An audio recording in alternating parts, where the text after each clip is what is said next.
బాగా నేర్పించారు. ఈ రోజు ఇంతవల్ల ఏమంటే మీరే కారణం. మాకు చిన్నప్పుడు పాఠాలు నేర్పిన గురువులలో ఒక్కరు మాత్రమే ఉన్నారు.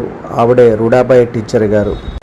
ఆవిడ ఉండే అడ్రస్ తెలుసుకొని నేను మా స్నేహితుడు వారింటికి వెళ్ళి వారిని కలవడం జరిగింది.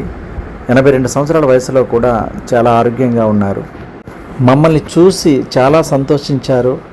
ఎంతో ఆప్యాయంగా పలకరించి ఆవిడే స్వయంగా కాపీ పెట్టి మాకు ఇచ్చారు.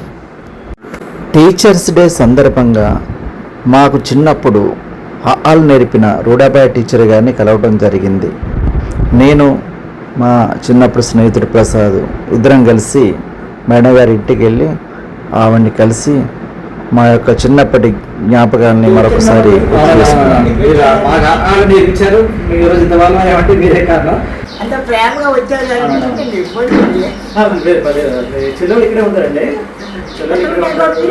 ఇక్కడ మన బస్ స్టాండ్ ఎదురుకుండా చెల్లెలు వాళ్ళు ఉంటారు. అంటే ఆర్ఎంబి డిపార్ట్మెంట్లో అమ్మ జాబ్ అప్పుడు అమ్మ జాయిన్ చేసింది స్కూల్లో. నేను తమ్ముడు చెల్లి ముగ్గురు చెల్లి స్కూలే. తమ్ముడేమో ఆంధ్ర బ్యాంక్ క్యాషియర్ అయ్యాడు మధురలో. నేను హైదరాబాద్లో సెటిల్ అయిపోయాను. దేవుడి దేవుళ్ళు అంతా మంచిగా సెటిల్ అయ్యాడు టైం.